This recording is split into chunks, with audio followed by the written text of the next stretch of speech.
There are things going on in Antarctica that we don't fully understand. It's a mysterious place. It's got a history of great mystery. And just a reminder, 1537 Perry Reese map showed it without ice.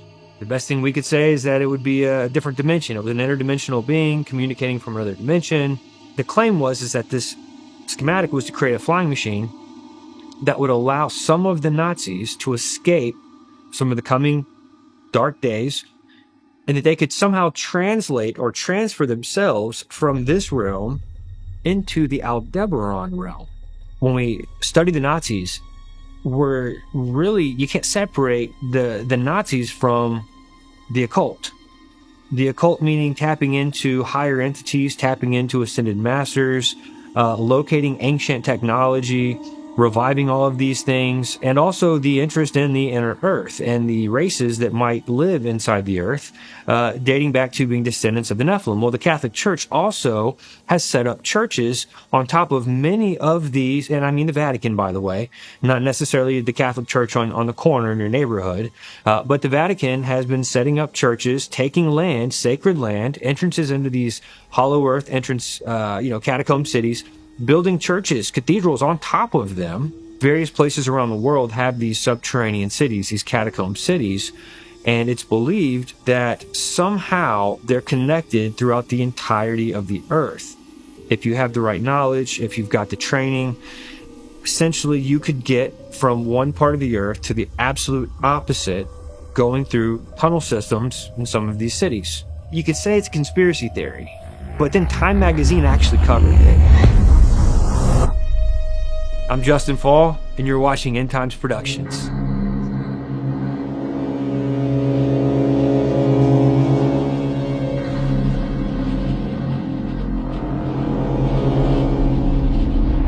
This is actually dealing with the idea that there are subterranean realms beneath our feet. And it carries a lot of supernatural elements to it as well. The Bible talks about a subterranean realm or realms. Many cultures of the world have had these beliefs of things coming up from inside the earth, entities coming up, beings coming up, gods of various religions. A lot of the myths and the different cultures of the world talk about this. I've always found that very interesting, namely because in the book of Job, you have this kind of an interesting scene in heaven where Satan comes up, presents himself before God, and not just before God, but also before the sons of God, which we know to be the angels. And God asks him, whence comest thou? Where have you come from? Now, of course, God already knows where he's come from, but he's asking him, he's putting him on a somewhat of a trial here to, tell me where you've come from and what have you been doing, essentially. And Satan says this very strange language about going to and fro in the earth and walking up and down in it. Now, when you start to consider the language used there, which many of the newer Bible translations has tried to modernize and I'll dare say rationalize. When we come to a point in trying to rationalize ancient scripture, we change the meaning of it oftentimes. You've probably heard of the phrase lost in translation. We got to be careful to not try to rationalize scripture when it's been given in a certain format. And I love how the King James, I think the New Jerusalem Bible, and some of the other older Bibles, they've maintained in the earth, walking up and down in it. So when you consider Satan walking back and forth, up and down, it's not just a matter of globetrotting, if you will. It's not just a matter of walking around on the surface of something. You're talking about back and forth, up and down in it. That's different. There seems to be some sort of a dimensional understanding there that the modern world has, at one point, after the invention of rationalism, has tried to look at that and rationalize that text. But there's so much in the Bible about subterranean catacomb realms, what some cultures will call catacomb cities, things taking place inside the earth. I mean, we have the bottomless pit, which there is a key to the bottomless pit, where there's going to be an angel who's going to come down and open the bottomless pit at one point, and demonic entities, creatures, Some would even call insectoid type creatures are going to come up out of this portal, if you will, inside the earth. They're going to come up to the face of the earth and bring torment. There's going to be some very strange things happening. Smoke is going to come up out of the bottomless pit with creatures and entities. I want to make another point biblically before we move on to some of the content. When we put together this film, The Hollow Earth Chronicles, and this is the first installment. Matter of fact, it's interesting, when we set out to make this film, the rough cut had just barely been completed.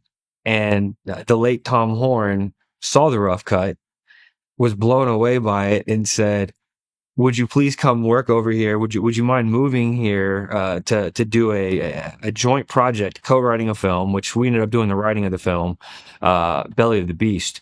But we didn't even have a chance to do a hard release of Hollow Earth Chronicles. It never actually got an official hard release because Tom Horn wanted us to come on out and work on another project with some of his resources, which was a great opportunity. I'm really glad we did, but I'm also very thankful to be now doing a hard release of the Hollow Earth Chronicles some years later, but now released in the 4K master. You're talking about looking at the footage, B-roll imagery in stunning 4K. I mean, ultra high definition, like it's never before been seen. I mean, even if you're looking at it on a 1080p screen, to have 4K footage, the footage looks amazing. So I'm really excited that we're going to be releasing this. But getting into some of the biblical ideas, I just want to kind of highlight a few of these before we move on. In the Old Testament, you have Sheol in the Hebrew. The Old Testament was predominantly Hebrew. The New Testament was Greek. There's kind of a weird cultic conspiracy theory going around nowadays that the ultimate New Testament is in Hebrew. That's completely fabrication. It's very Hebrew roots oriented. There's nothing to validate that. What we know is that the acceptable biblical manuscripts, all the New Testament manuscripts, you're dealing with the Greek language. In the times of Jesus, the apostles, Greek was a normal language in their culture. Matter of fact, when they were quoting the Old Testament, they were quoting a Greek translation of the Old Testament called the Septuagint.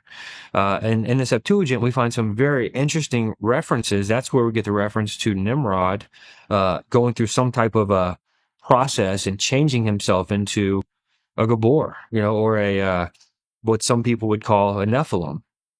Not really sure all the logistics there, how something like that could happen. It's obviously some type of an occult ritual, a satanic ritual that would have taken place that could have justified such a transition. But there's also references in the Septuagint about giants in the earth, coming up out of the earth. In one place, talking about giants in the earth in battle garb.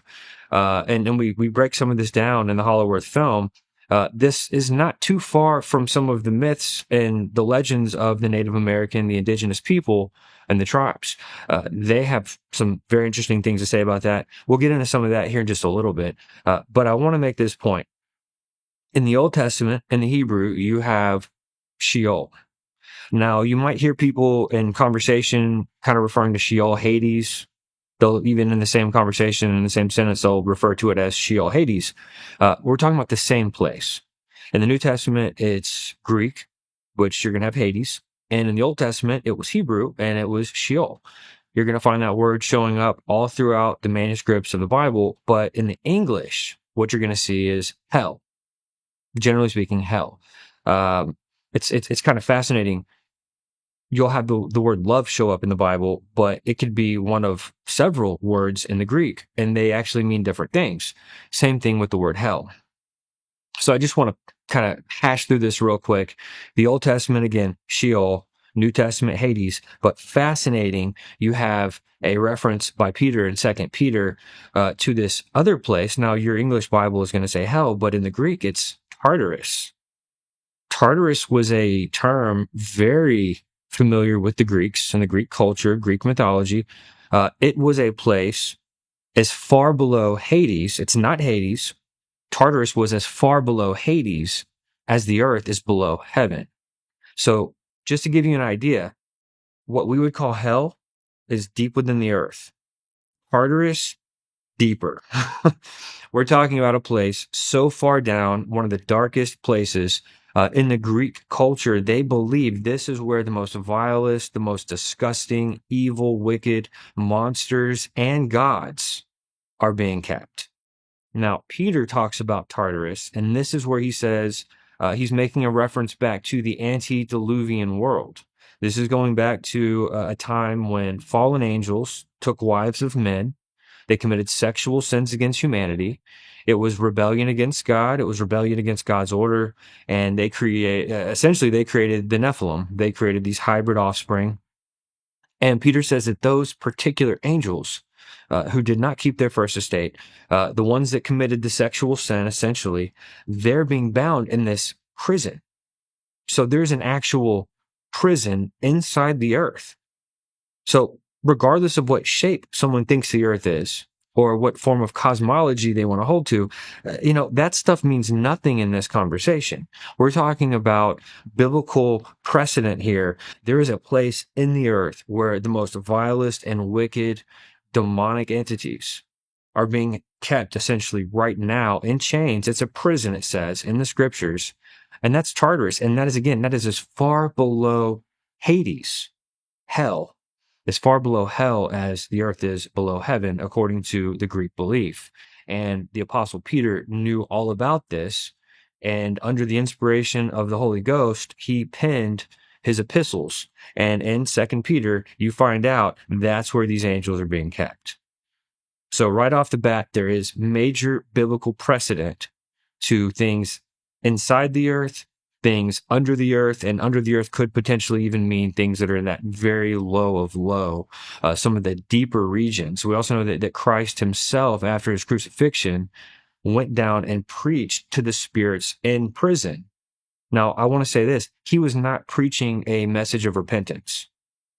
Okay, the gospel message, Jesus went around preaching, repent. That was a major part of what he preached. That was not what he preached here, because these were spirits in prison. They were not going to get a chance to repent.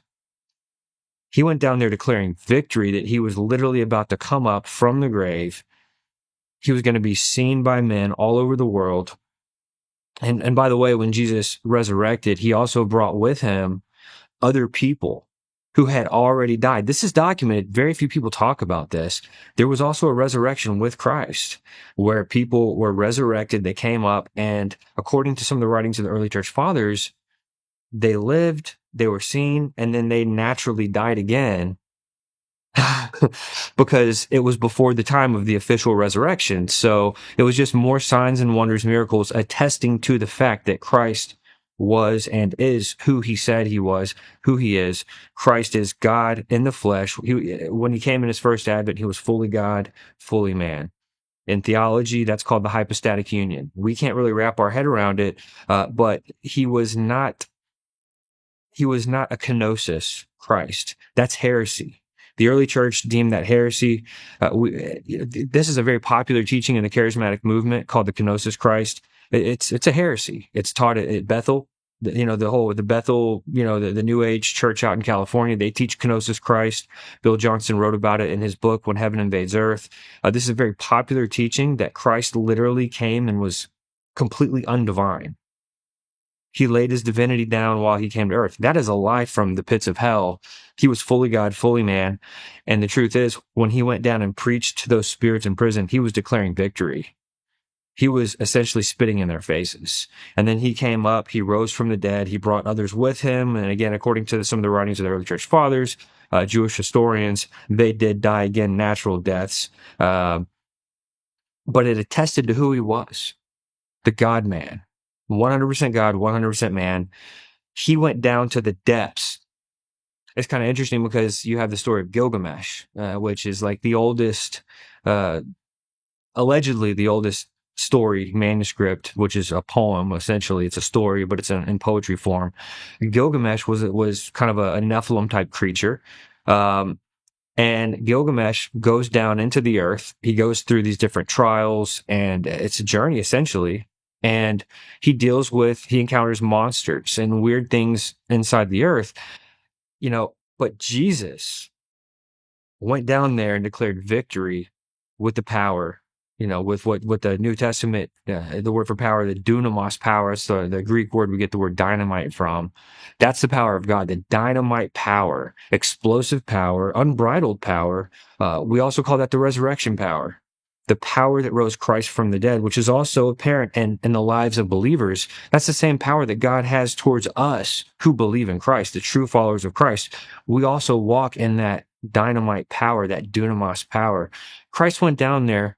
He did everything perfect in all power, laid his life down, paid for our sins to reconcile a broken and sinful creation because of Adam's sin. It's called original sin. We're all sinners because of that. Christ went down into the depths of the earth and declared victory to the most vilest creatures, entities, demonic entities, what the Greeks called monsters. And then he rose and he told about it. Praise God. So there is biblical precedent to these things. And I think it's important to kind of break down some of the biblical precedent first, because as a Christian, as somebody who studies scripture, who takes theology very seriously, anything that we're going to kind of view in our areas of research, I think it's important that we have a strong biblical precedent first so that we can view everything else through a biblical lens. So now that we've kind of established the biblical precedent that there are demonic things going on inside the earth, Satan himself said he's been walking back and forth, up and down in it. What type of demonic complex is there in the earth? So it was important to kind of get past the biblical precedent first. Now we can talk about some of the different cultures of the world, what they believe, and some of the fascinating stories there to help us better understand kind of a well-rounded view of what is actually going on inside what we call the hollow earth.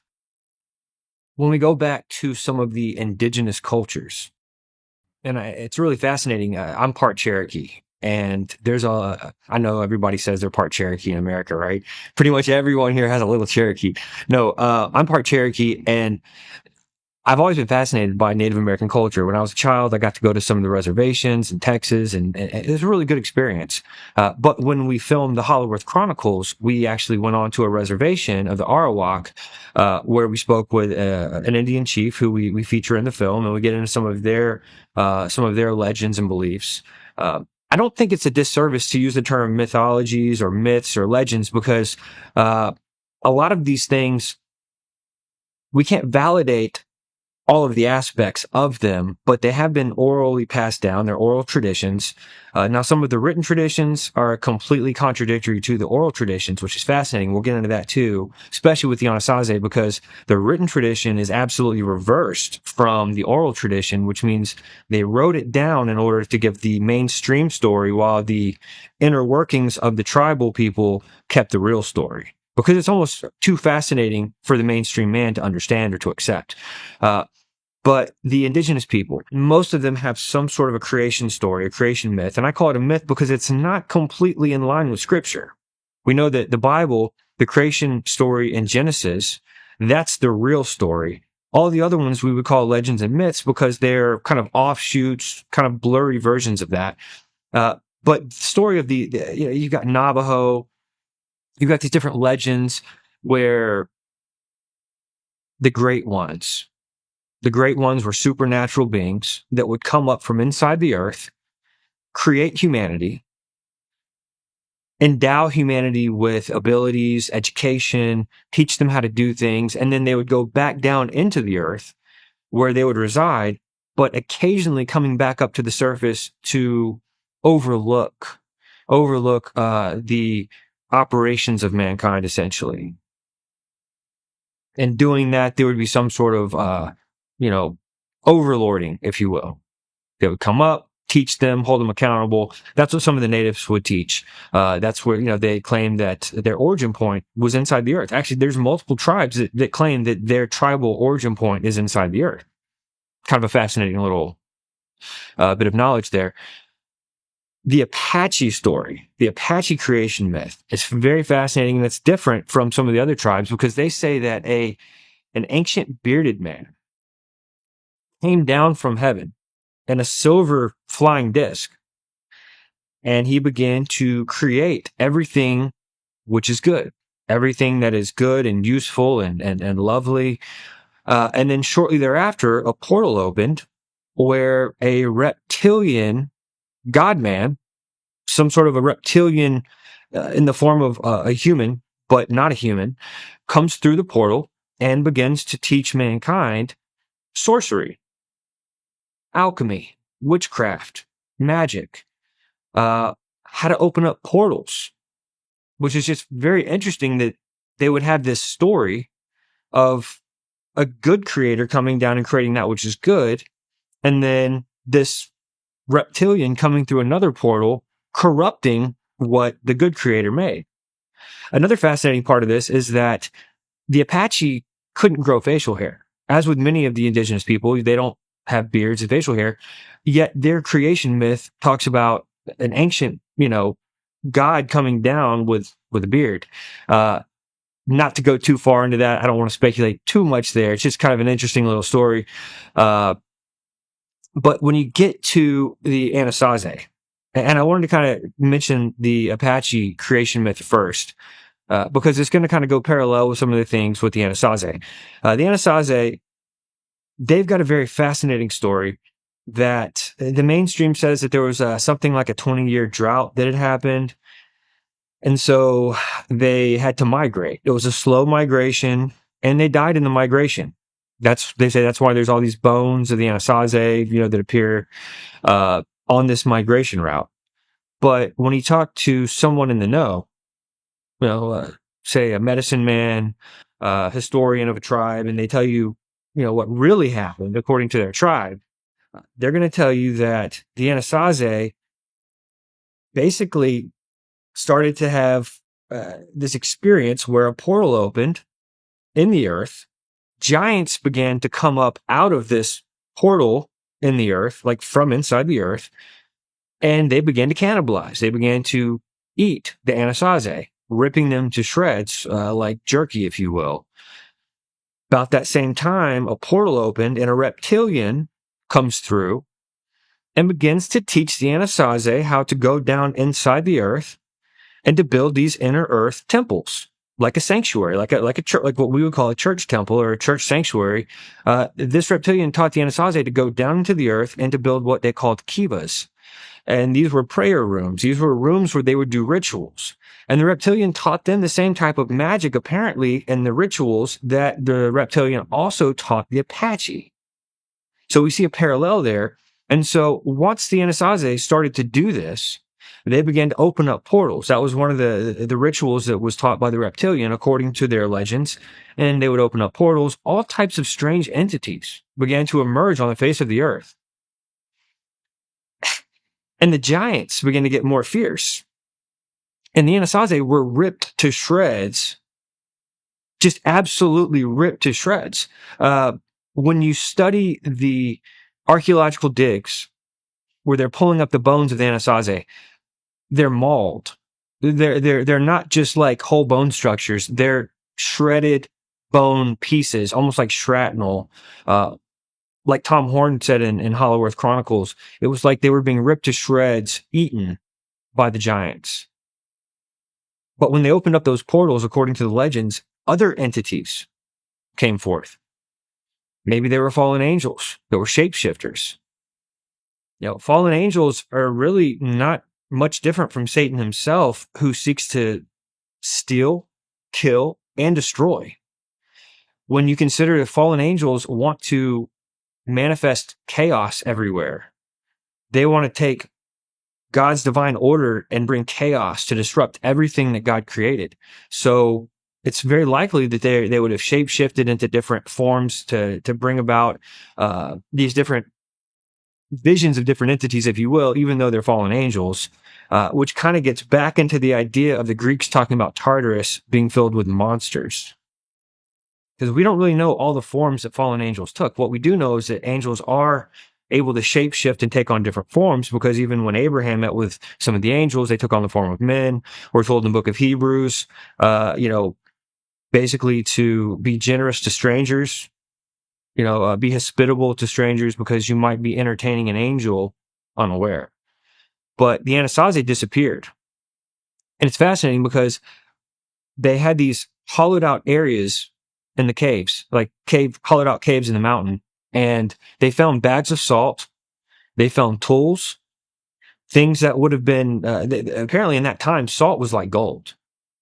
They had all these supplies to live. It would almost be like someone disappears nowadays. You're watching like a true crime show and this lady disappears and they say, oh, well, she just left her husband. But then they find her car and she's got milk, eggs, cheese, groceries in the back seat. Obviously, if she was trying to run away, she would not have bought groceries to leave in the back of the car. The Anasazi, just like that, would not have had all of these things in place. They wouldn't have left that behind if they were just going to migrate. So there's a lot of conspiracy involved in the story, the official story that they have repackaged to tell of the Anasazi. One of the most mysterious of the tribes. When you think about the biblical explanation of the giants, they were hybrids. They weren't completely angel and they weren't completely man. So they would have had qualities and characteristics that were supernatural beyond what a human would have. However, they were not living in a heavenly abode. They would not have had access to the different heavens like an angel might. So I believe that the giants definitely would have resided inside the earth. Now, I do think that there's some possibility of in these cavernous regions, and we're going to get into some of this in a minute, even deeper. But the idea of these cavernous cities, these catacomb cities inside the earth, I do believe that there are dimensional realities there, kind of like Tartarus. I don't believe that you or I could go on a journey and physically approach Tartarus. When Jesus did it, it was because he was God. He was able to go through the dimensions. There's certain things that we can't do, kind of like the Garden of Eden. Let me just explain this real fast. The Garden of Eden is still in existence today, but it's being guarded. The Bible says this. So we can't really go find it or approach it. There's no way that we could actually, walk up on the Garden of Eden and make our way into that paradise. It's being guarded. You got flaming swords. It's not just some place you can just go walk inside. Just like Tartarus, we can't approach Tartarus. We would not be able to go to hell, essentially. If we were to get to the doorway or the gate of hell, we couldn't get inside. There would be some type of a blocking there, something which I tend to think is some sort of either it's dimensional or possibly it's a spiritual binding or a spiritual barrier there. But I do believe the giants had something to do with creating these subterranean cities, because we're finding out now that much of the technology used when you get down to like the Chinkana, and the Chinkana is just one example of countless underground cities throughout the entirety of the earth.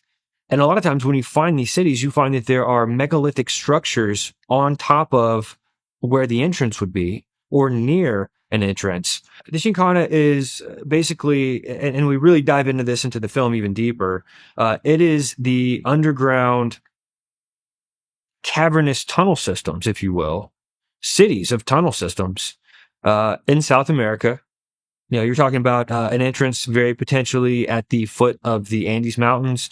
And I believe the Chinkana itself, the name means a place where one gets lost. Many people would go down there. You have Incan treasure there. But even with the Inca, the Incan people and the different indigenous people who did utilize these cavernous systems in these cities, they were not responsible for building them. They discovered them. So when you get down there and you look around, you find out that these cities were actually built, these tunnel cities, catacombs, they were built before the flood of Noah's day.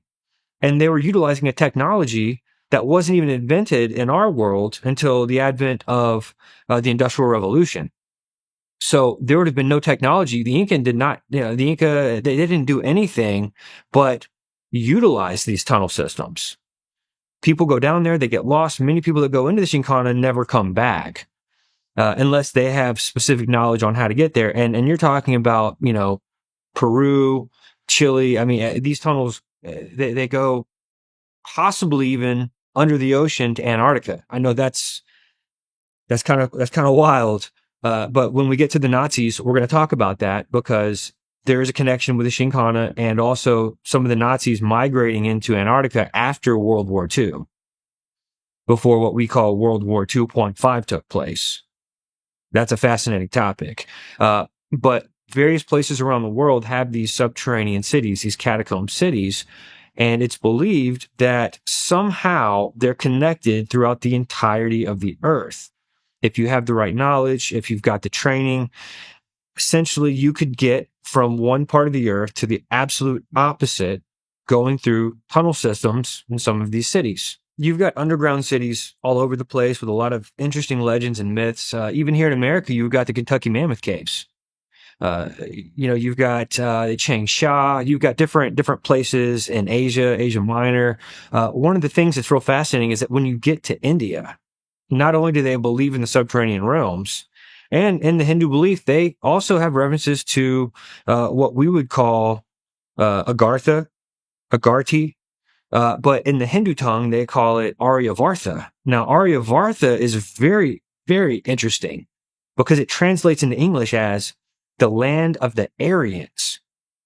The Aryans. Now, scratch your head on this for a minute. The Aryans, that was the name of the race that was considered the supreme race of beings that lived inside the earth. That was part of the theosophical root race theory. You had Madame Blavatsky, Rudolf Steiner. You had some of these others that really focused in on this Aryan race being the supreme race of supreme races. Because in the root race theory, you had these antediluvian races. The Aryan race kind of overtook everything else, became the supreme race, which later on the Nazis believed that they were a watered down descendant of the Aryan race. But the Hindus clearly teach that this subterranean realm is called Aryavartha, the land of the Aryans. Now, the Aryans are not human, by the way. Very much a reference likely back to first generation, second generation Nephilim, or even directly to the gods of old, which we would call the fallen angels that kept not their first estate. What was fascinating is that the Hindu belief, while also paying nod to Shambhala and some of these other titles for the inner earth, realm, the Indian belief has some different views on some things. And I just want to outline this real briefly. You have this group of serpent people that the Hindus talk about called the Naga. Kind of a scary, horrific thought. They're serpent people. What maybe we would call them reptilians. That's not the language used in the Hindu culture. They're just serpent people. But they have an affinity for water. A lot of times they have entrances underneath water that lead into their subterranean realms. And the two cities that are most closely linked to this is Bhagavati and Batala. And basically, they're as above, so below. So you've got actual real cities, Patala and Bhagavata, they're on the surface. I'm sorry, Patala and Bhagavati, they're on the surface, but they also believe that there are subterranean cities under the same name that are parallel. The whole as above, so below. You've got the surface level, and then you've got underneath the world that we know, and they believe that's where the reptilians live, what I would call a reptilian, but what they call the serpent people or the Naga. The Naga also show up in some of the different cultures of Buddhists, Thai. It's not just the Hindus. But the Naga people, there's a lot of very rich history. When you go to India, you'll see a lot of rock carvings. You'll see a lot of different displays of what these serpent people might look like. And they're all different. Like, you're not going to see, they don't all match up and line up. You're going to see some that look like cobras, like a cobra man with a hood, like the cobra hood on the back of the neck. And then you'll see others that look like almost like a reptilian mammal. It's very, very weird to see all these different reliefs and rock carvings and even idol statues created. The Hindu belief of the Naga, interestingly, seems to have some sort of a parallel with something that we see in America beneath the City of Angels. When we get to Los Angeles in 1934, and I highly recommend people check this out. It's very fascinating. There's an article written about there was a geophysical mining engineer doing some work at Fort Moore Hill, and he sunk a shaft and fell down into what is called a catacomb city. And it was an ancient city. They found a treasure map. They found relics and artifacts showing serpent people, what they called reptilians. And what really blew my mind was the LA Times did a full write-up on this, multiple page write-up. They showed the map of the catacomb cities supposedly leading to some treasure, an ancient treasure, and it said there were reptilian inhabitants of this city. And it connected back to some of the beliefs of the indigenous Native Americans.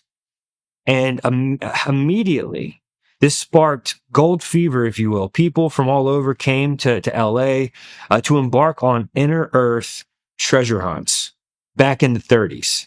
In the film Hollow Earth Chronicles, we not only talk about this, but we got full resolution film scans from the LA Times. And we show the map, we show the images that were published. It's mind-blowing. If you didn't see it, you would have a very hard time believing the reality of these claims. But it's interesting also that Los Angeles stands for City of the Angels. It's got a history of being built over catacomb cities of reptilian inhabitants. And this was mainstream news in the 30s. We don't see this stuff in newspapers anymore. You don't hear this type of thing in the news. But in the 30s, this was published by a very reputable, very mainstream news source. We show all the different pages, film scans of all the different pages and breakdowns. Fascinating stuff. But that connects back to the Naga people, the serpent people of the Hindu culture. Before I made this film, I had done a 3-part series on my old podcast on the Hollow Earth. And that's really the basis of what ended up turning into this passion project to make this film. In my research, I did talk about Mount Shasta, where there's entrances to the mountain. At the time, he was not my friend, who he later became my friend, but a guy named Kenny had reached out to me, who lives at the base of Mount Shasta, essentially. And he reached out to me to tell me that not only does he hike up there, but he's got connections with people that live on the mountain. And he said to this very day, there are excessive amounts of mountain magic that take place on Mount Shasta. It is a sacred magic land. People, they've got family members who have passed these traditions down over the years. And what's even more fascinating is that I also had someone send me a picture. I think they originally thought it was Japanese in origin, but I don't know. But it was a rock carving of a reptilian head. It almost looked like a dinosaur hybrid with a human. And this was on Mount Shasta. Someone living up on Mount Shasta, this was on their property. So there's some pretty interesting things about Mount Shasta. I think also with Mount Shasta, there's some connections to what people call the little people. There's a lot of speculation about Mount Shasta. I can't really say. I've never been inside. But what's interesting is that there's a lot of belief that some of these subterranean realms are also carved out inside of mountains, that you would go into a mountain. It's almost a hollowed out mountain, and it goes down to a massive underworld city where there's inhabitants. There's people living there, operating there. And I believe it was the Urals in Russia. There's a certain mountain range there that allegedly is so hollowed out and large, that this underworld city is so large and the mountains are hollowed out, that airplanes fly inside. I can't really imagine that.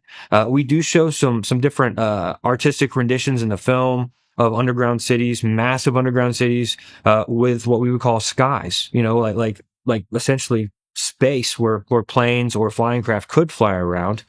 And that's another thing that you really find kind of across the line. A lot of the stories where people end up in these subterranean caverns, where they encounter these creatures, these entities.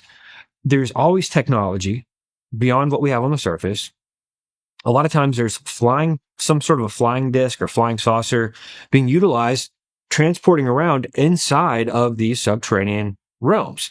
Matter of fact, the idea of UFOs coming up out of water, goodness, there's countless stories in California, especially out around Malibu, UFOs coming up out of the water. And you say, well, where are they going? You know, when they come back down and they land in the water, where they're going, where do they go? Well, there's going back to the Naga, the reptilian serpent people in India, the entrances to their underworld cities are a lot of times near water or underwater. Like you would have to get down into the water. You've got these native stories of, like the coming of age stories in order to become a warrior in the tribe, where they'll send the boy. He's not a man yet. They'll send the boy. He'll have to dive into the water, make his way into a cavernous system underneath the water to where there's oxygen.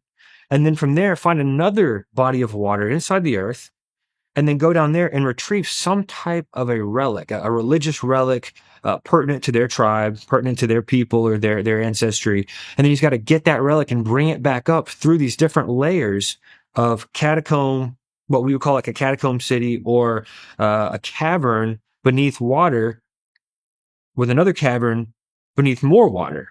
I mean, it's wild stuff, but they come back with these relics, and now they're a warrior, they're a man. They can enter into that caste system of the tribe. So it's really not outside of that realm to have a UFO coming up out of the water and then going back down into the water, and then people go diving looking for it, and there's nothing to find. There's no trace of it beneath the water. I believe that many of the deep underground military bases could likely go back to the antediluvian world. They're already there. They're already created. And I mean, just think about it. The Vatican goes around everywhere. The Catholic Church is well known for taking over sacred sites. They just show up, take it by force, political persuasion, like Mount Graham, places in South America, near the Chinkana. You've got all these stories of the Catholic Church doing that. Well, think about the American government. Not to shame anyone here, but the American government is well known for taking things, sacred land, taking things from the Native Americans, the indigenous people. And so these ancient cities underground, these tunnel systems, catacombs, whole cities, hollowed out areas, being antediluvian, the government could have easily taken over these things that were already created, maybe created some extra structural divisions, walls, basically building inside of structures that were already existing before the flood. Because the structures themselves are so well built, and there is architecture used that is very much connected with megalithic structures around the world. And our governments did not have that technology until the advent of the Industrial Revolution. And so it would make sense that they went down there, took what was already there, utilized these underground sanctuaries, underground cities, what have you, and built inside of them with our modern technology, setting up what we would call deep underground military bases. And likely also, like getting into the Phil Schneider content, that there would be some levels inside of these military bases where you can't use the name Jesus. I'm sure we've talked about that previously with our other film, Higher Entities. And so that's already down in a region that they might have already been inhabiting. But, really, some of these dumps, these deep underground military bases, not only could go back to before the flood, but some of the technology might still be there operating by some of these other entities, what we would call off-world entities, if there's truth to what Phil Schneider said. Absolutely. When the Nephilim died, their souls, not being fully man or being fully angel, became the demon spirits or the earth spirits, which would seek to inhabit bodies. It's possible that those are the spirits that animate the gray aliens. There have been a lot of reports from people who claim to have been in the know that the gray alien was a biological suit created specifically to give a body to demonic spirits. Spirits that go back to before the flood of Noah's day, who, by the way, did not survive the flood, but their spirit is eternal. And that pays even more respect to the teaching of Jesus that eternity is eternity is eternity. There is no annihilation. Why would God allow the perversion of the Nephilim, their souls, to continue existing eternally, but he was going to annihilate the souls of evil humans? No. Souls are eternal. Everyone watching this video has a soul. I have a soul. You have a soul. It's eternal. And the Nephilim, being part man, part angel, they're eternal as well. But when their physical bodies were killed in the flood, which God makes no mistakes, he killed them. He slaughtered the Nephilim. But the reality of the matter is God killed them with the flood, there was a second incursion. That's the only thing that lines up with Scripture, because they were before the flood and after, when the sons of God came in unto the daughters of men and they bore offspring. They became the mighty men of renown, the men of old. So, yes, there were Nephilim after the flood, and there's very good evidence that there are still Nephilim bloodlines today, by the which the Nazis believe they were descended of one of these lineages. We'll get into that here shortly, probably. But the Nephilim probably had a hand in building these massive tunnel systems, these tunnelways, these underground cities with the fallen angels. Remember, the angels kept not their first estate. What does that mean? That means they didn't stay in the abode that God created for them. They rebelled. They wanted what man had. They were jealous. They came down here to earth. So they didn't keep their first estate. Where did they go? They came to earth. What better places to inhabit than the places that man can't inhabit?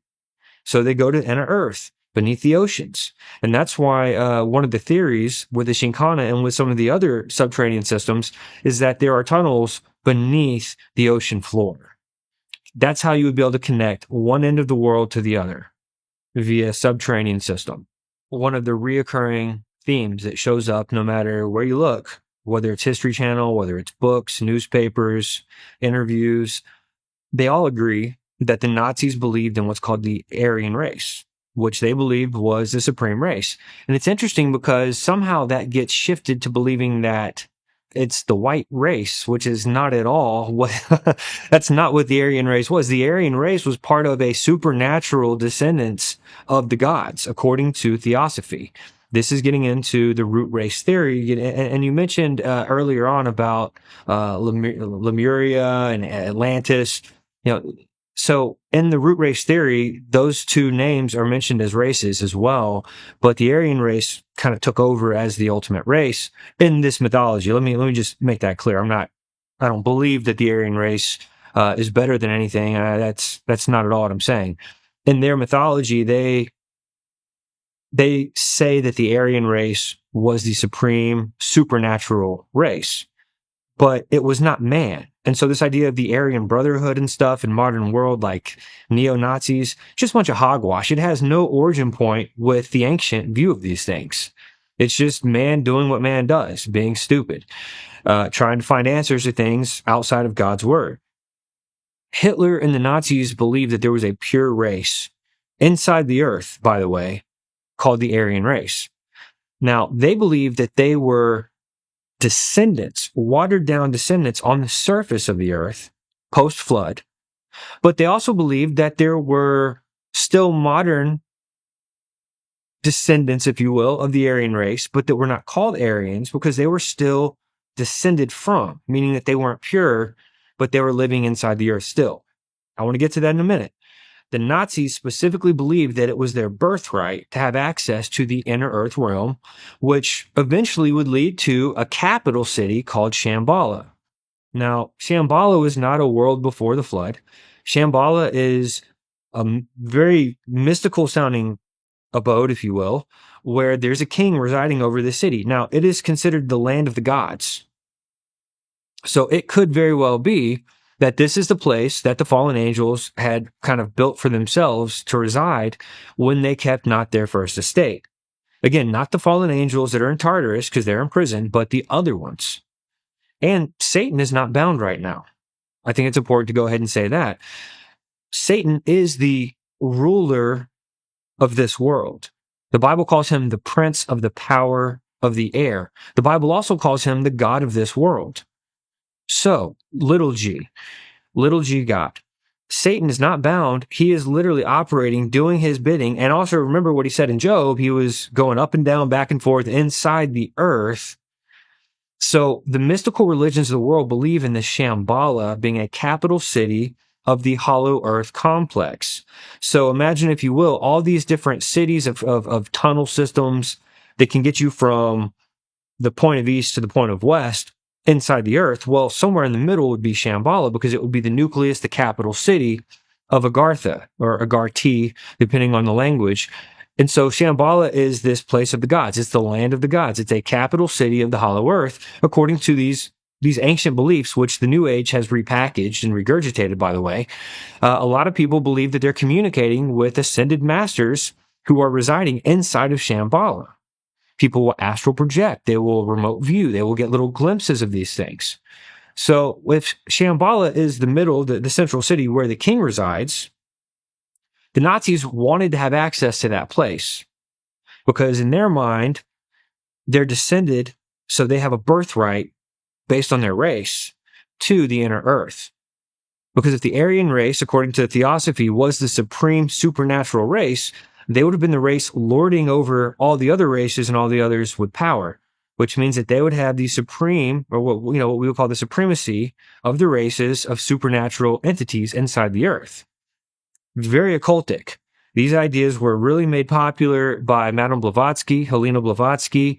She had compiled a lot of her works into the Secret Doctrine, and that was really kind of a blueprint for a lot of the modern theosophical movement and the New Age movement as well. The Nazis believed they had a birthright to this, and the Nazis also believed that if they could just find the right entrance and get the right information, they could find the king of the earth. And they were set on finding the king of the earth. The Anunnaki Society, they went around looking for relics. Heinrich Himmler headed it up. They went all over the world collecting relics, ancient relics that were written about in ancient manuscripts, just crazy things that were used in rituals to summon the old gods. Now, I think it's a good time to say, before we go to where the Nazis went, let's go back to how the Nazis came about, because this is also very pertinent. After World War I ended, Germany was in shambles. I mean, you're talking about devastation. You can find footage of this, film footage of the remains, what had happened after World War I. And so 1910, there was a society developed called the Thule Society, and it was a secret occult society. And the Thule Society, there's also connection to the name Thule also as also being a city, an antediluvian city, depending on who you talk to. But the Thule Society, it came about, it was birthed in 1910. And then you get up to 1919, where they entered into the political scene by the creation of the German Workers' Party. So this was how they brought occultism into the politics. It wasn't always like that. It was strategic. And so this Thule Society, they enter onto the political scene and they start basically offering ways of rebuilding Germany from the shambles of World War I. The people were fertile. They needed some hope. They needed something that was going to bring them out of this. They needed a resurrection, if you will. And the German Workers' Party, through the Thule Society, did just that. And that's why when you look at a lot of the videos of the Third Reich, they would have these processional marches. And you would see these statues and imagery of the gods of old. A lot of the basically resurrected ancient Roman paganism. Babylonian paganism, Babylonian, what we would call Babylonian mystery schools, getting into polytheism, the gods. And so they entered onto the scene in 1919 with the political system, with, the German Workers' Party, and everything started to shift. That was really, that was a time when Adolf Hitler was being groomed specifically for this role as an occult leader. Most people don't know this. He did not just get groomed in that time period. He actually, going back to his youth in Vienna, was being trained up in theosophical literature, things that were absolutely prepping him. You hear stories of like wealthy children going to preparatory school. They're being groomed for political roles. Well, Hitler was being groomed for an occult role from his childhood. So by the time 1919 rolls around, the invention of the German Workers' Party, Hitler is essentially just walking out the things that he was being groomed for as a child. But now he's being trained in Vril magic. That's V-R-I-L, the Vril. Now, this takes us back to 1871 with this book that comes out by Edward Bulwer-Lytton called The Coming Race. Vril. Literally, Vril was in the title, Vril, The Coming Race. And it talks about this man who basically sinks down into this catacomb And he falls and stumbles down into this realm where he meets a supernatural group of entities called the Vril. They're sort of human, but they're supernatural. They've got latent abilities. They can communicate telepathically. They've got crystals where they can project energy and telepathic thoughts through their crystals. But it's important to note that this book was never sold as being true. It was always considered fiction in its day. Never claimed to be nonfiction, by the way.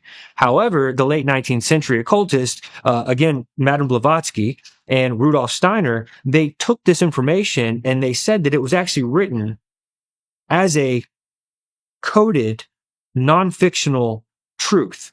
Basically, it was a biography, but it was written in the form of fiction. Like, it was sold as fiction to the mainstream people. Basically, it was a way of hidden in plain sight. That's what they believed. They fully believed this. Now, Blavatsky is the one, again, who founded the Theosophical. All her works were the basis of the Theosophical Society. And what was fascinating was that they taught that this particular book was a manuscript for those who were initiated. And the Nazis believed that they were descendants of this group of supernatural people living inside the earth called the Vril. Now, the Vril was a power force, or a power source, if you will, of creation and destruction, according to their belief. They believed that if a child could learn how to harness the power of Vril, that child could destroy armies that were coming against their people. So the Vril were a supernatural race of entities that were kind of human-esque, if you will, maybe what we would call Nephilim, living under the earth, post-flood, by the way, who were descended from the Aryan race before the flood, who came back after the flood. Again, the second incursion idea. And they were descendants there, and they had these psychic abilities, supernatural powers. Now, the Nazis believed that they had the same abilities, but that they were not accessible because their genealogy had been watered down. So that's why the Nazis wanted to perfect their race. A lot of people only have part of the story. They say, oh, the Nazis believed in, the white race. No. They were trying to perfect a supernatural race of Nephilim bloodline that was, according to Edward Bulwer-Lytton and the Theosophists, that they were living underneath the earth even to this very day, but they had no reason to come to the surface. They had everything they needed down in the earth, which is kind of reminiscent of the idea of Shambhala also being in the earth, where they would have no need to leave this paradise land. They have everything they need down there for whatever the reason.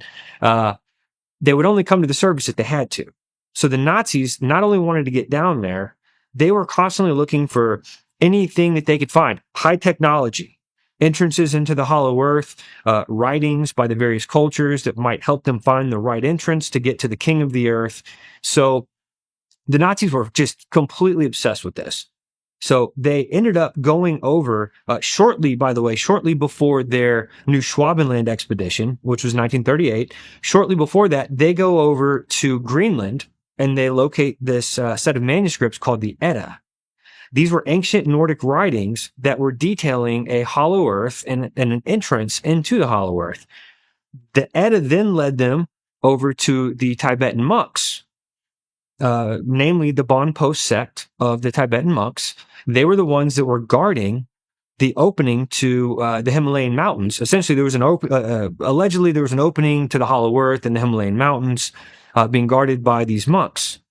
And it was rumored that the monks had contact with a superior race of beings that lived inside the earth.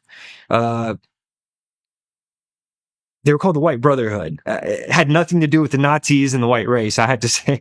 But the monks claimed to have had regular contact with what the general term was the inner chiefs. They got in with the inner chiefs. They were also called the White Brotherhood when you get into theosophy and some of the occultic writings. I think if you want to look at things through the most biblical of lenses, the White Brotherhood could be one of two things. They could be fallen angels. Now, I don't know if we've talked about this in a previous interview, but if you do the math based on some of the language in the Bible, there's easily 30 to 50 million fallen angels. There's a passage in scripture that talks about the hosts of heaven, the number. And when you look at the idea of 1/3 of the angels falling, that's where, and I know that there's some symbolic language there, but most scholars agree that 1/3 of the angels fell with Satan. If you take 1/3 of that number, you end up with somewhere, and again, I know you say, wow, 30 to 50 million, that's a pretty big window. But when you're dealing with ancient numbers, a certain number or a certain descriptive number could be on the low end this, on the high end this.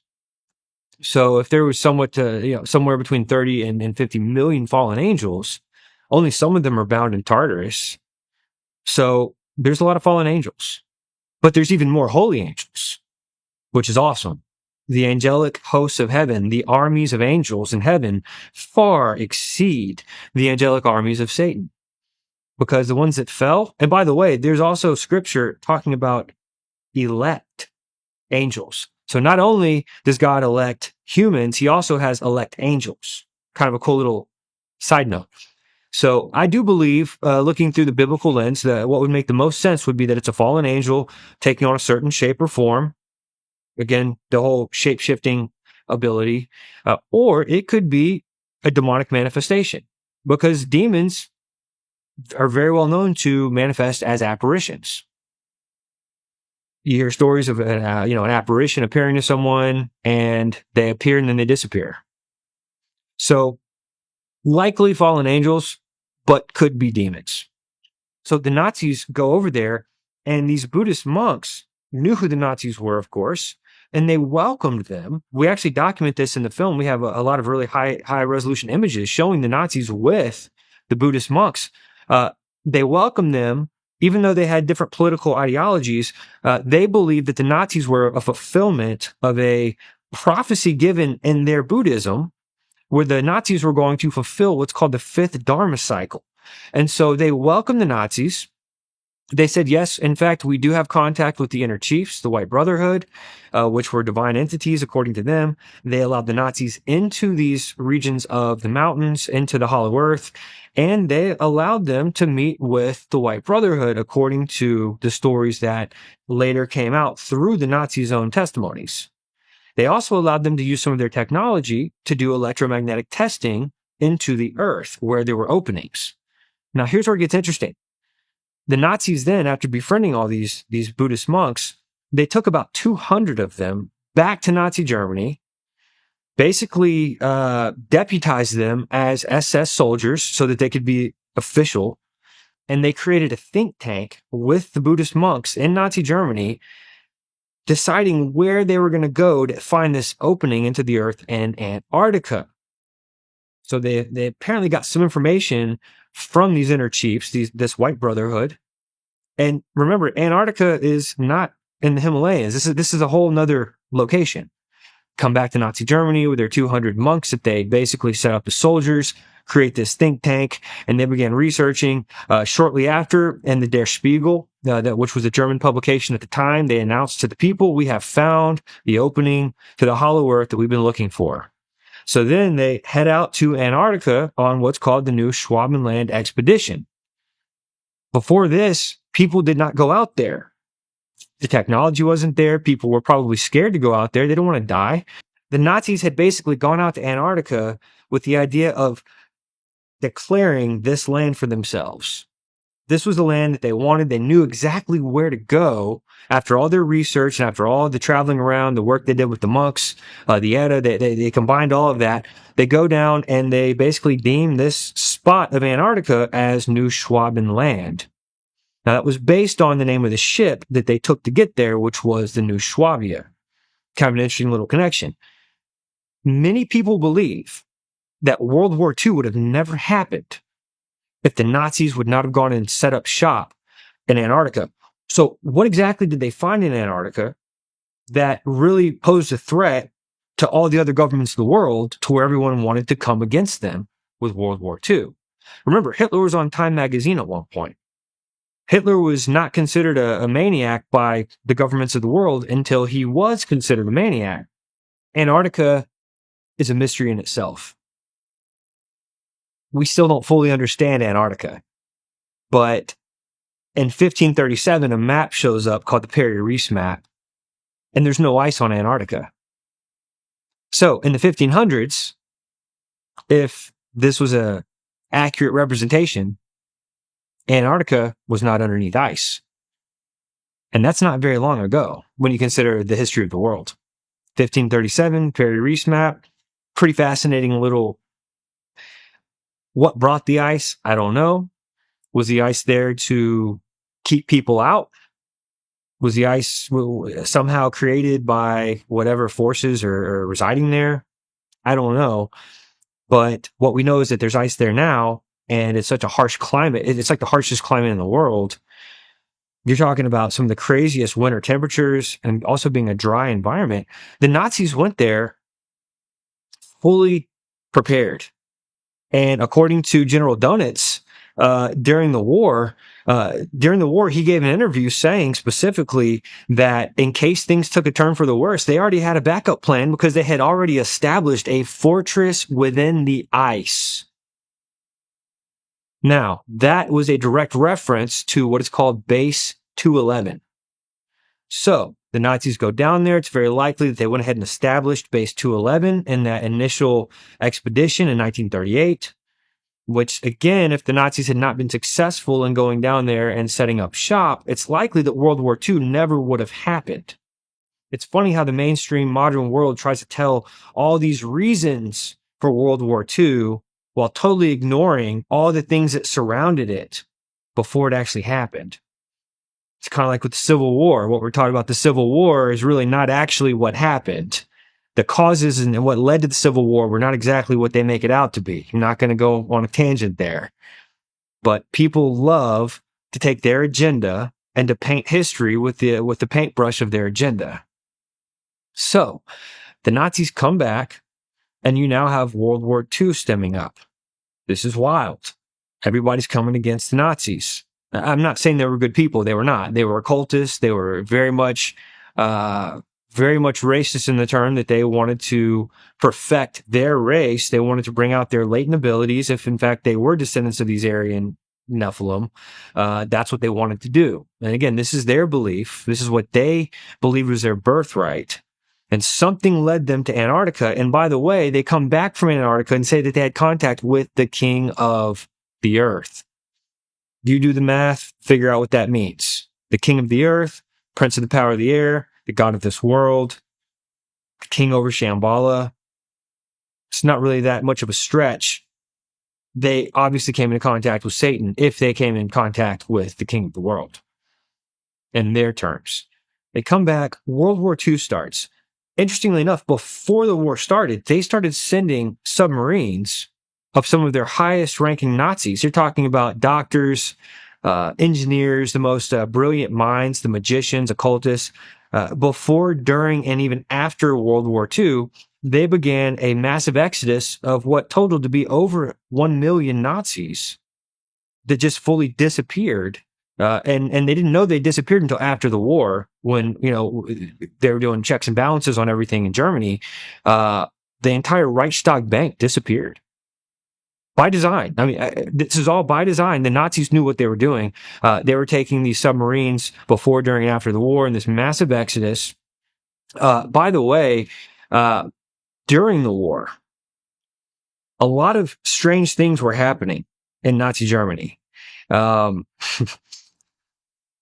You had this society called the Vril Society that were really showing their colors. The Vril Society was the inner workings or the upper echelon of the aforementioned Thule Society.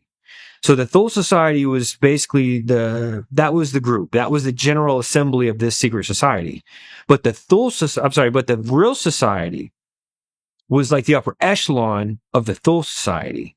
And the Vril Society were the ones who were actually doing the seances, who were trying to tap into the Vril power that we've already discussed. The Vril was that power of creation and destruction, that power that would also awaken their abilities, going back to the Vril Ya superior race, who they believed were their ancestors currently living inside the earth. I do want to talk about the Vril Society once we get there. We've got a little more to cover here about the war. World War II takes place. the Nazis basically get their butts handed to them. That's what we're told.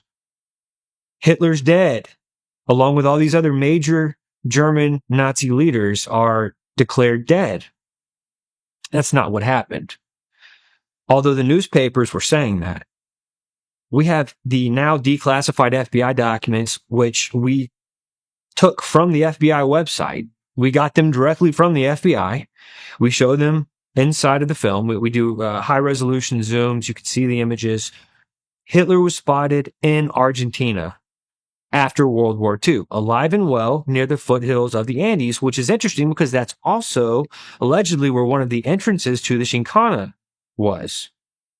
You also, around that same time, had all of these European twins, identical twins, blonde-haired, blue-eyed, identical twins being born to South American women that were not blonde-haired and blue-eyed. And then we find out that not only Hitler made it to Argentina, according to the FBI documents, but there was another very famous Nazi doctor who made it down there as well, who continued to practice his eugenics, by the way. He paraded around as a veterinarian to basically keep his cover from getting blown. But he did all sorts of these experiments on the women down there, and he was going around delivering their children. There's a whole lot of information out there about that. I don't want to go into too much of a tangent. Fascinating stuff. We don't cover all of that in the film. That's just a little bit of a side note from our research. Many people probably know his name. It's Joseph Mengele. He was considered a mad scientist from Nazi Germany. Mengele was going around doing all these things in South America, freely operating, and he was going house to house delivering the children of the people who he was genetically manipulating somehow. And that's why we have a whole lot of these European families now living there that were born from South American lineages, but they appeared to be German. It's completely wild. And what really made it even crazier was that you could say it's a conspiracy theory, but then Time magazine actually covered it. Yeah, really wild stuff about Joseph Mengele and everything that he did down there. He was also one of the doctors who was known for trying to take twins and transplant. He would take the eyeballs out of twins and switch them. He was trying to figure out if twins could be interchanged with their organs and their body parts. Very, very demonic stuff. So anyway, the FBI recognized that Hitler was alive and well. He was he obviously had made it down to Argentina, the foothills of the Andes. From there, we believe that he went to Antarctica. And you say, well, why didn't he just go in the submarines? Because everybody else was going in subs. Hitler was a very, very sensitive target. Everyone was looking for him. The powers that lied to the world and told us that he was dead, they were on a mission to locate him. So because of him being such a high value target, he would not have gone with the mainstream masses that were exodusing down in the submarines. And by the way, these submarines normally would have had a payload of about 8 to 12 people. The Nazis were cramming upwards of 50 people in these submarines to send. They were trying to get as many of them down to base 211 as they could as quickly as possible before, during, and after the war. Over 1 million of them made it to base 211. Then the leftovers were brought to America, forgiven of their war crimes, totally forgiven of their war crimes, such as Wernher von Braun. He comes down and he ends up being like the father of NASA. Basically, NASA is created. The pharmaceutical industry is just booming now because the pharmaceutical industry came from Nazi Germany. Amphetamine pills, Adderall. That was essentially crystal meth in a pill that the Nazis created. The Nazis were able to stay up for weeks at a time on their amphetamine pills. All these pharmaceuticals that people take today and think that they're safe and effective, well, they're effective. Not sure if they're safe. That was a product of Nazi Germany. The dexedrine, different types of methamphetamines, that all came from Nazi Germany. That's how the Nazis were able to stay up for weeks plotting and fighting and doing all these things, all their missions around the world. They were high on amphetamines. Now, when we get into the Vril Society and the seances that they were doing, we're going to learn that a lot of the technology and the information that the Nazis had, they were getting it directly from otherworldly entities in their seances. Absolutely, they were getting technology, pharmakeia, chemical compounds and formulations. They were not just sitting around making this stuff up. It's kind of reminiscent of Nikola Tesla and others who were bringing high technology to the world.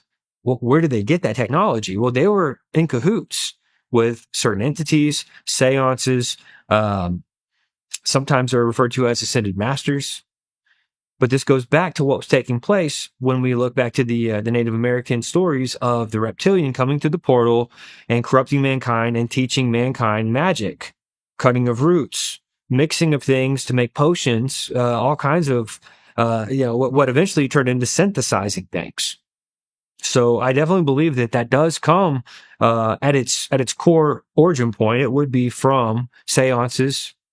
It's kind of like Black Sabbath said there was always the fifth member of the band in the room writing the music for them.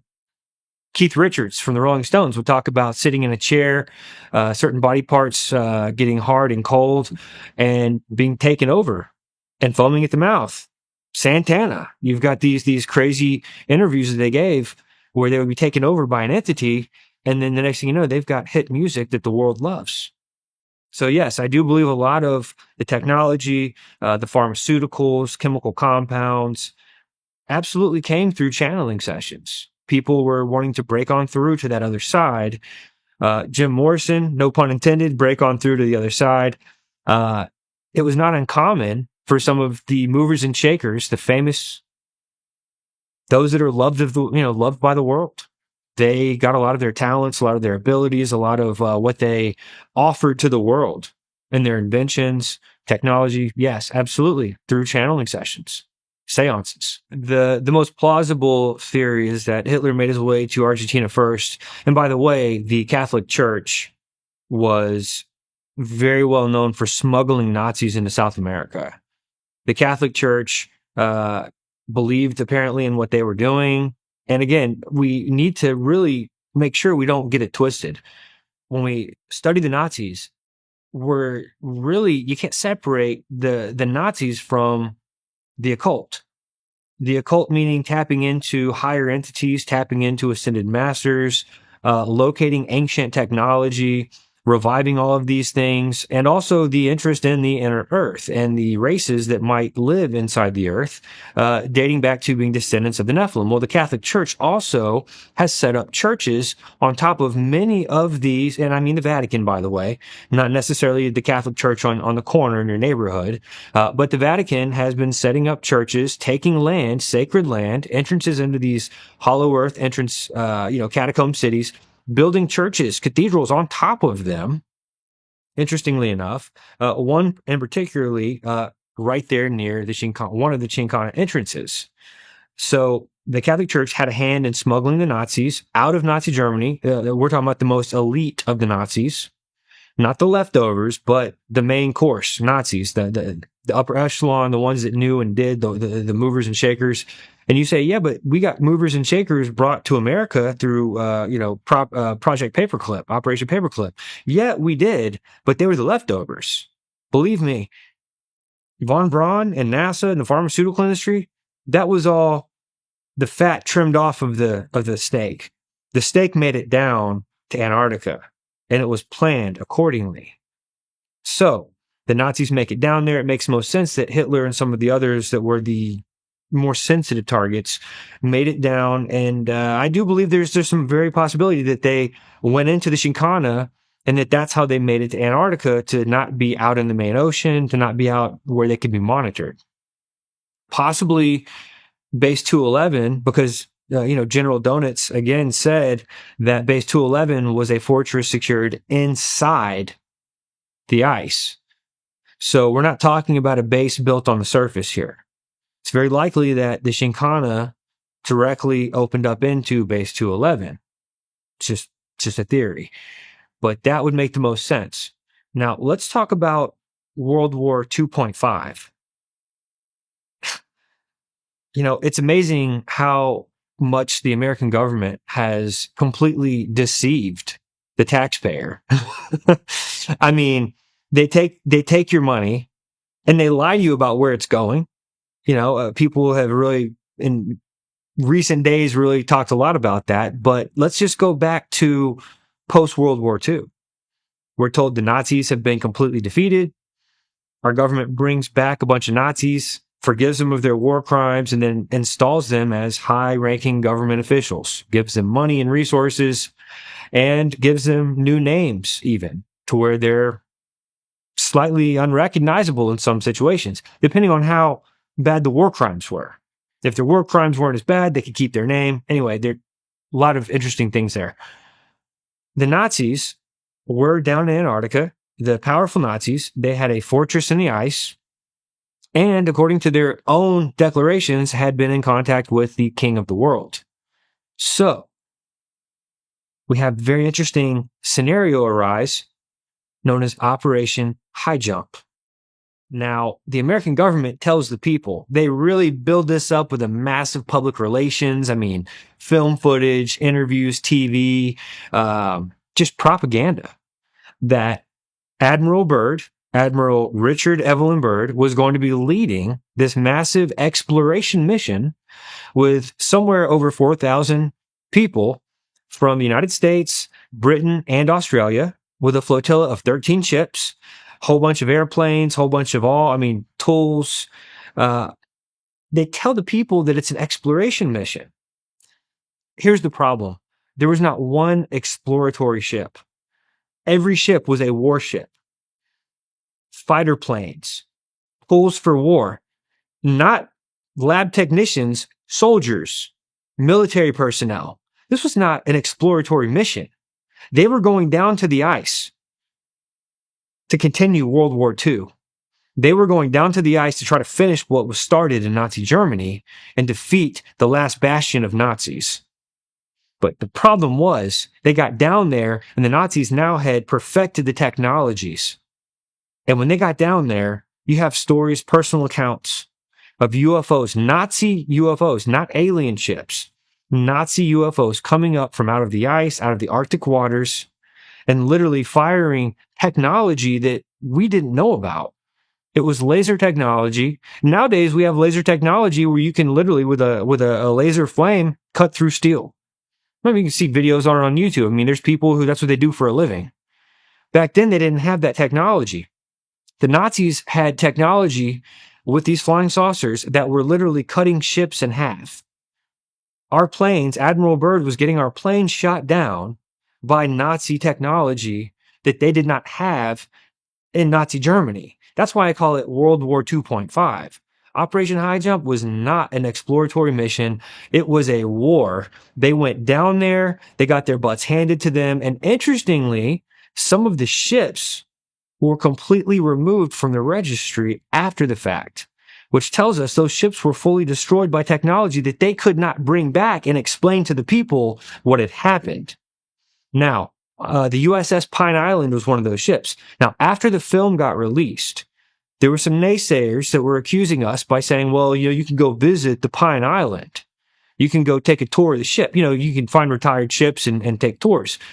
Okay, that's the government easily either popping up some other ship and giving it a paint job and calling it the Pine Island, or just creating a whole new replica of it because it disappeared and it is history. You can validate it was completely removed from the naval registry, as well as a couple of the other ships in the flotilla that later showed back up, but they weren't the same ships. It had to be damage control. But you know what? Damage control, that is the federal government's middle name. And sometimes it's worthy damage control. They do it to protect people. I get it. But at the end of the day, a lie is a lie is a lie. And who is the father of lies but Satan? Now, based on everything that happened down there, James Forrestal, Secretary of Defense, he comes out and really feels obligated to tell the American people what really happened. And it's interesting because he had a secret diary that he called his secret diary, where he documented all of these things that never got released to the public. It was held by the president, and it was held by other high-ranking government officials He was on record wanting to tell the American people what really happened. He'd recorded it in a secret diary. And all of a sudden, he's tossed out of his hospital room. I think it was like the third-story floor of a hospital in Bethesda, Maryland. And they suicided him. James Forrestal.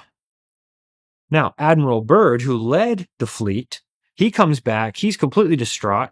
He goes to Washington, does a full debriefing, and Admiral Byrd was the most highly decorated admiral in United States history. Matter of fact, since him, there's never been anyone with his credentials, with his decorations. He was an American hero. He still is an American hero. He comes back and he's told basically in Washington, you really just need to just cover this up, keep your mouth shut. He doesn't want to, but he does. He's good. He does what he's told. Again, he was kind of like the Wheaties box poster boy. I mean, Admiral Byrd was all over everything. Matter of fact, he had postage stamps with his face on it. He was one of, I think, 4 Americans who was awarded the ability to wear a medal with his own face on it. The guy is literally, he has gone down in history as the most decorated, most highly respected, not just admiral, but American hero, polar explorer. He was an expert in polar logistics, the first person to explore, according to the American government, to have certain exploratory missions of the North and South Pole. Of course, there's some debate there because the Nazis made it down to Antarctica before him. Anyway, very interesting things surrounding Admiral Byrd. He's told, you need to be a good employee of the government. We're going to continue to make you the hero, but you got to keep your mouth shut here. Keeps his mouth shut. Now, fast forward. By the way, Operation High Jump took place between 46 and 47. 1952 rolls around. Admiral Byrd goes down to D.C., and he has been really working some of the politicians to submit a bill to Congress to start testing nuclear atomic weapons in Antarctica. You say, well, why would they want to do that? Because he knew there was something there that he felt needed to be nuked. Remember, they got their butts handed to them in Operation High Jump. That war that took place there, that battle that took place, they came back literally with their hats in their hands, tails curled. 52 rolls around. We really need to just start doing our nuclear testing in Antarctica. We need to start dropping these bombs in Antarctica. It's the safest, best place to do it, apparently, according to him. So a bill is getting ready to be introduced to Congress, right? 2 months before the bill gets introduced to Congress, you have the famous 1952 UFOs over DC. Now, most of us are too young to know anything about this. Matter of fact, my dad would have been far too young to even know about this. But the media covered this. We have full high-resolution scans in the film. We show this. We even have some of the film footage because it was filmed on actual film stock. It's not very sharp, but we cleaned it up for the film. You've got these groups of UFOs over the Capitol. Everyone knew about it back in 1952. You couldn't cover it up. They were literally declaring UFO flying saucers over the Capitol. And what's very interesting about it is that when they called the fighter planes to go shoot them down, by the time the fighter planes got up there, they disappeared. It was as if they just cloaked, or they were so fast that they were able to, in a split second, take off. Now, the planes landed, the UFOs came back. Planes went back up. This happened 3 times. The planes obviously did not have the technology or the speed to be tracking and tracing these UFOs. What's interesting, these were not aliens. These were Nazi UFOs, very likely the same types of UFOs that were responsible for destroying the ships and the planes at Operation High Jump.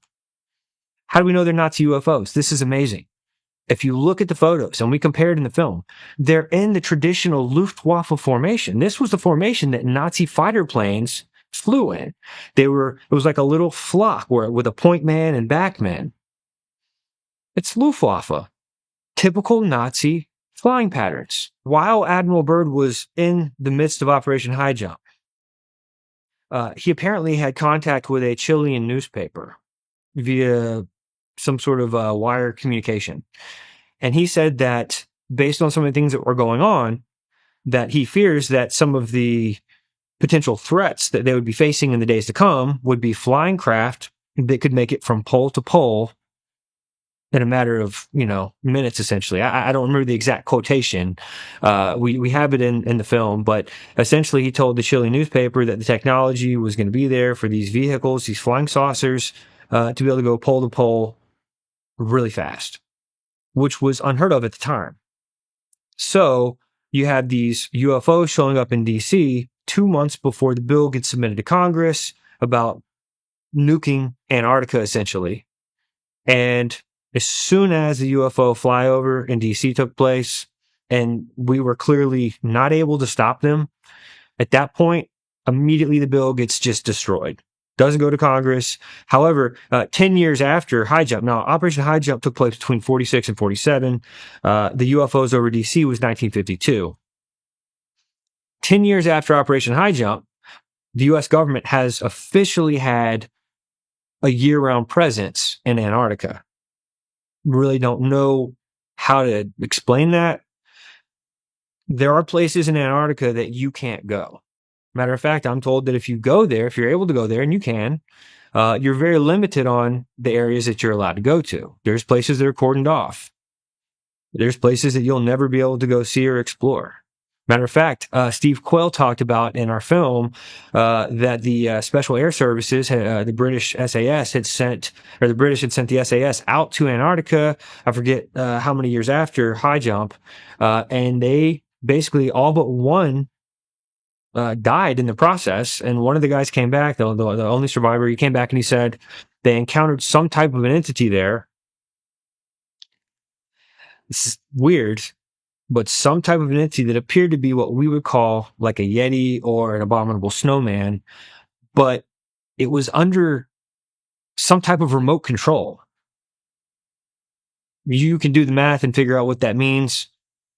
Was it a biological, lab-created animal hybrid that was controlled? I don't know. There are things going on in Antarctica that we don't fully understand.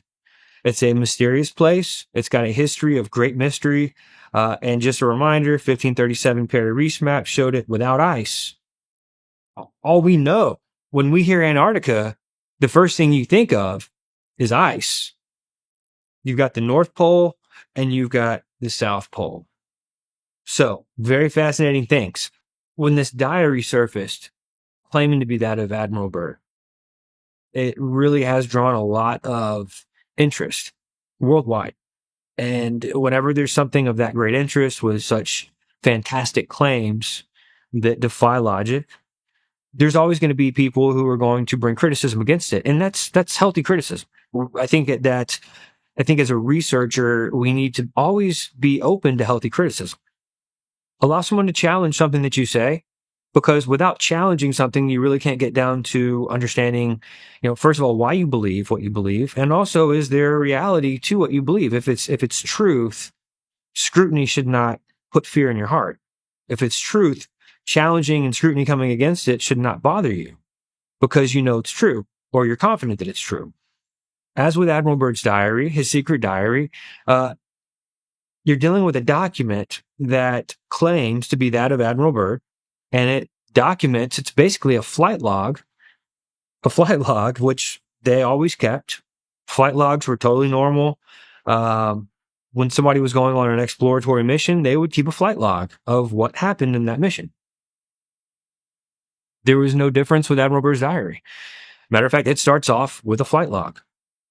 And it goes into a very incredible, detailed explanation, which he says in the diary was being written after the flight log ended, where he says that he was writing the rest from memory because he had to get out of the plane. You can't keep doing a flight log. The flight log is done in the plane. He's got a radio man. There's just two of them in the plane. And then, according to his testimony, he was taken by what we would only be able to describe as some beautiful looking, pure race, Nordic, Aryan type creatures that he called beautiful men, that took him to have an audience with an entity called the Master. What's interesting is that he's on an exploratory mission of the North Pole. That's what it started out as. Admiral Byrd is basically, he loads the plane and he takes off. And within, approximately a few hours, he's not over ice anymore. He's now looking at a lush valley with waterfalls. And by his own word in the diary, he lowers down, he descends down to get a better look because he thinks he sees an elephant, and he gets down and he sees what he calls a woolly mammoth. Now, this is a place where should be completely iced out. This is a place that should be fully under the ice. It's the North Pole. But within so many hours of flying, he's now taken into another room. He's experiencing another place, and then he loses control of his plane. The controls completely just gyrate out. And then these two UFOs appear on the side of his plane, and they've got swastikas on them, by the way. And let's just say the swastika is not just a Nazi symbol. The swastika is one of the oldest symbols in history. And it's used, the Tibetans use it, Buddhists, Nazis used it, ancient cultures. It's a very popular symbol, and we show that in the film. But these UFOs pretty much create some sort of a force field around his plane, and they let him know, they're communicating now through his radio, and they're letting him know that they're going to be taking him down into the North Pole, and he's going to have a meeting with the master, that the master requires his presence. So whoever this master was, he knew who Admiral Byrd was. He'd been keeping tabs on things going on the surface world. This would have been the king of the inner earth, king of the world. Admiral Byrd goes through a series of events to get there, and he records it all by memory. Now, what's fascinating about all this is that the master entity, again, he's not the master, but he calls himself the master. He appears to Admiral Byrd as a very ancient old man with years etched on his face. That's the terminology Byrd used, with years etched on his face. Satan is an angel of light, but he can also shapeshift. And we're told also in one of the epistles of Paul that Satan has ministers that can also transform into angels of light, appearing to be angels of light. And Satan can appear to be an angel of light. So we know that his appearance can change. I believe that Satan took on the appearance to look like an ancient sage, if you will. Maybe someone who's lived for thousands of years and who looks like he's lived for thousands of years. This is further selling his agenda to Admiral Byrd. Because if Admiral Byrd shows up down there and you've got some beautiful 33-year-old looking angelic being, it's not going to have the same weight as this ancient looking sage who could almost present himself as a creator of sorts. Someone who's been around from the creation all the way until now and aged with the creation, which is interesting because when we go to some other accounts of people who have allegedly gone inside the earth, when they come back out to the surface, time is different. Perception of time is different. Just like they say, if you were to take two twins, load one of them on a plane, he flies to the closest star and comes back to Earth. Based on the atomic clock, they're not the same age anymore. So there's something to say about time, time perception, time recording, up in the air, up at the closest star to Earth, and then also down inside the Earth. But Byrd comes back with this amazing story about having this meeting with the master, and his description of this city and gemstones and crystals, just this beautiful high technology city that's just radiating with energy. Inside the earth, by the way, taken in through the North Pole. It's fascinating. So what we did, for the first time ever, this has actually never been done before. We brought in a voice actor. We hired a voice actor and we brought him in the studio. We did a dramatized version of Admiral Byrd's diary from the time when it goes from ice to the supernatural stuff. For the sake of everyone's attention span, we did not cover the, 3.5 hours of flight log of ice, more ice, more ice, conditions and altitudes. But we go from the beginning of the flight log, we skip ahead to around 10 in the morning where he starts to see the atmosphere change. And then the weird stuff starts happening. It's dramatized with sound effects. Really, it's amazing. I got to tell you, this is one of those things that it's like old time radio. It allows you to experience what the diary would have been if you were actually there, hearing the story from Admiral Byrd himself. Anyway, for the first time ever, we're releasing it in 4K, and we're doing an exclusive release with End Times Productions. For anybody who's interested in checking out the Diary of Admiral Byrd as a standalone, if you're not able to go and watch the full film, definitely check out the link that's been hyperlinked into this video. End Times Productions is going to have it exclusively available, absolutely free for the first time ever in 4K. Go check it out. Now, summing up on the Nazis, I think it's a good time to talk about the Vril Society. Earlier, we had mentioned the Thule Society that was birthed in 1910 in Nazi Germany, and that was essentially the group that birthed the German Workers' Party. That was the whole vehicle, if you will, that brought occultism into the political realm that birthed the Third Reich. So, the upper echelon, consider, if you will, the Freemasons. Most Freemasons, they're lower level initiates. They'll even call them porch masons. A porch mason is generally at the very bottom of the pyramid. They've just got some basic knowledge. They've agreed that all paths lead to God. There's all these different paths, but they never really work their way up to learn all the different rituals.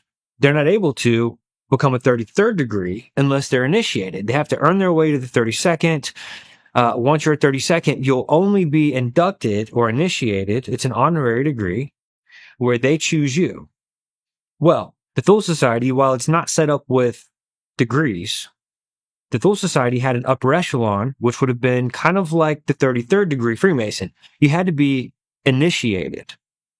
They picked by hand special people who had psychic abilities, who had a track record of connecting with certain entities. So the Vril Society, that's where you find the leaders of the Nazi Party, the head honchos, but you also find a group called the Vril Maidens. This is essentially a group of women, witches, if you will. They were Nazi witches. They grew their hair really long, and they were extremely attractive, very beautiful women. And they had a track record of being able to communicate through seances. That was their specialty. Matter of fact, they were the ones that would initiate the seances for the Vril Society. The head of this group was kind of a famous name at this point, Maria Orsic.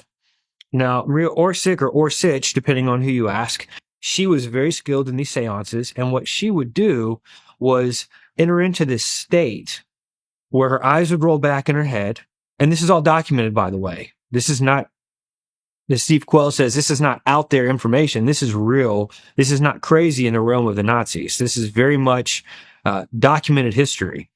The eyes would roll back in her head. She would start this foaming or excreting of ectoplasm. This is getting into some very weird stuff that's a little outside of my comfort zone personally. As a kid, I only heard of ectoplasm with like the Ghostbusters, but in reality, that's not even what the ectoplasm was recorded as. It was a kind of a foamy, vapory kind of mass that would come out of the nose, the mouth, different orifices. And allegedly, this ectoplasm would burst out of these Vril maidens while they were taken over by an entity. So as the story goes, they grew their hair really long, sometimes down to their ankles, because they believed that their hair was some type of a cosmic antenna, some sort of an antenna that allowed them to communicate better than, say, a warlock or a man who was trying to do the same type of ritual. So they were more successful in their seances. That's why they brought them into the Vril Society, because they had these abilities of communicating with the entities, a lot of times because they were women and they had long hair. And they were also trained and very skilled in this type of magic. And so one instance, by the way, they were in this ritual trying to communicate with a recently deceased Nazi party member, because they believed in necromancy. Now, we know you can't communicate with the dead. You're just going to communicate with demons, posing as the dead. But Maria Orsic, she doesn't communicate with the person that she's trying to. She ends up getting taken over by these Nordic type entities. And she begins to speak, and ectoplasm is coming out of her face, and she starts to automatic write. This is really insane. She's writing an ancient cuneiform. I mean, this is ancient cuneiform. That's has nothing to do with any of her training or her upbringing. This was completely foreign to her. So she's writing this stuff out, these manuscripts in ancient cuneiform. And then in another seance, she's taken over by another entity, and she begins to automatic write again in what they deem to be some ancient, secret, coded Templars language. Almost like a non-language, if you will. So, two foreign languages to her. Esoteric in origin, by the way, both languages. And they don't know what to do with it. And so, the Nazis with their society that would go around, the Honor Nerve, they would go around and really get educated on the ancient cults, ancient technology, superior DNA, all of that stuff. And so they finally came around to figure out how to decode these automatic writings. 2 different sessions, 2 different languages, the same woman. What they found out was that they were schematics that had to come together. 2 separate documents, 2 languages were actually one single set of schematics. And it was a blueprint to create a flying saucer. Remember, this is in the 20s. They didn't actually figure out how to put all of this technology together until some 20 years later. And then they ended up creating what's called the Die Glocke, the German bell craft. Some people believed it was some sort of a time machine. I can't say that I would give any credence to that personally. That's not, I would not believe it was a time machine, but some of them told people, the rumor was that it was a time machine. I don't believe you can travel in time. I don't believe that at all. I want to say that for the record. But she was in another seance, and she said that the entities that had given them these writings were communicating from this star system called the Aldebaran, some type of a galaxy out in space. The best thing we could say is that it would be a different dimension. It was an interdimensional being communicating from another dimension, lying to her, filling her head with demonic lies. But the claim is that this schematic was to create a flying machine that would allow some of the Nazis to escape some of the coming dark days, and that they could somehow translate or transfer themselves from this realm into the Aldebaran realm by using this craft. Again, these things make no sense to the human mind, to the average natural mind, but to the occult world, there seems to be a lot of belief in this type of behavior and practice. So anyway, she ends up disappearing. There's no trace of her in Antarctica. There's no record of her death, and they could not find her after the war. So there's a lot of speculation of what might have actually happened to her. What makes the most sense is that the schematics for the flying machines was technology that the Nazis were using to build their different flying saucers. Regardless, it came from demonic entities, ascended masters, through seances. And this is how the Nazis got their technology, and it's on record that this technology came from these higher sources. Now, fast forward to America after the invention of the ministry that created rockets, NASA, all of these things involving Wernher von Braun. He said in an interview, and this is famous, most people have probably heard this, they were asking him about the technology. Where did y'all get this technology? Because all of the NASA technology was a continuation. The space, everything that we know here with NASA and the space program, that was a continuation of the Nazi space program, essentially. And von Braun, in one of the interviews, again, it's a famous interview, when asked about the technology, he kind of said, well, we got it from, and he looks up, them. So, and again, that's mainstream. He was very mainstream. He was a Disney hero. Disney did documentaries on von Braun. Von Braun's a household name in many circles because he was essentially the father of the space program and of NASA. Very intelligent guy.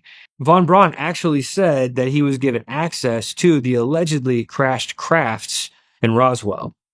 Again, there's a lot of speculation about what actually happened in Roswell. We definitely know it wasn't a weather balloon. You have to be pretty stupid to believe that, which many of our grandparents probably did. But anyway, von Braun said he was given access to the crash site, and he described some of the skin on some of these little bodies as being like the rattlesnake skin that they came across in the sands where they were doing rocket testing. So von Braun has said quite a few controversial things on the record. I would have to argue that he was probably qualified to say some of the things that he said. So what he said would even further justify the teachings that were passed down from the Vril Society, that they received these forms of high technology from seances. And that's the Vril Society. Interestingly, the name Vril is going back to the power that was mentioned in Edward Boyer Lytton's book, where they talk about the power of the Vril. In 1908, a book came out that was a biography, by the way. It was not put out as a fictional story. It was presented as a biography by famous author Willis George Emerson, and it was called The Smoky God. And it documents, it's basically a biographical commentary on a sailor, Norwegian sailor, by the name of Olaf Jansen. And according to the story, he is sailing in a ship, and he and his men, they end up going down into the North Pole in their ship via water. Somehow they get taken down in, and they meet a race of people there who have high technology. There's some accounts, some people believe that there was flying saucers down there, but the whole city was inhabited by 12-foot giants who were extremely friendly and generous towards Olaf. And I forget how many people were with him. I forget if it was him and his son. But the interesting thing was that Olaf and his crew that went down there meet these inhabitants that share a whole lot of things with him, and they allow him to stay down in this underworld city that is complete with what he calls a central smoky sun. So there's a central light source, like a sun in the sky, inside the earth, in the city that he happened to sail into in the North Pole. Now, interestingly, they document the whole stay is 2 years, but when he gets back up to the surface, apparently the time had gone differently, and he was actually gone longer than 2 years, but he thought he was down there for 2 years. His track of timekeeping down there was 2 years, but it was actually greater than that on the surface. And again, this was not a story that came out as fiction. From the time this book was published, it was always published and believed as a true story, as a biographical commentary on Olaf Jansen. I tend to lean towards the idea of some sort of a portal that would open up, that would allow somebody to enter in, to go from this place to another, where they can experience something different than what, say, the common man on a hike might find. That's definitely one idea. The other idea that and it's interesting because when we consider people who have claimed to have, historical accounts of people given instructions by their ascended masters or what have you, making their way down into some sort of a supernatural realm, like Shambhala. The idea is kind of interesting because Jesus actually was taken up to a high mountain by Satan himself, and Satan tempted Jesus by somehow showing him, and in this passage, this shows up in 2 of the Gospels, by the way, Jesus is somehow shown this projection of the kingdom of the world, the kingdoms of the world, and the glory thereof. But in a moment of time. Only one of the accounts uses that terminology, in a moment of time, and I believe it's in Luke. But Jesus is somehow able to see this tempting bait that Satan was baiting him with. He was able to tempt him by showing him the kingdoms of the world and the glory thereof in a moment of time. And what did Satan say? Bow down and worship me, and I'll give you all of this. So there was some type of a supernatural projection that took place. Was a window opened? Some sort of a portal or a doorway, supernaturally ripped open in the time-space continuum? I don't know. But when you consider accounts like Admiral Byrd, maybe even accounts like Olaf Jansen, and some of the other accounts that have surfaced over the years, the closest biblical precedent or the closest biblical scenario that would seem to shine light on that being a reality would be Satan having the power to give some sort of a display, allowing somebody to experience something in a different realm before putting them back out where they came from. Not too far separated from the idea of somebody being abducted into an alien ship. Were they really in an alien ship? Probably not.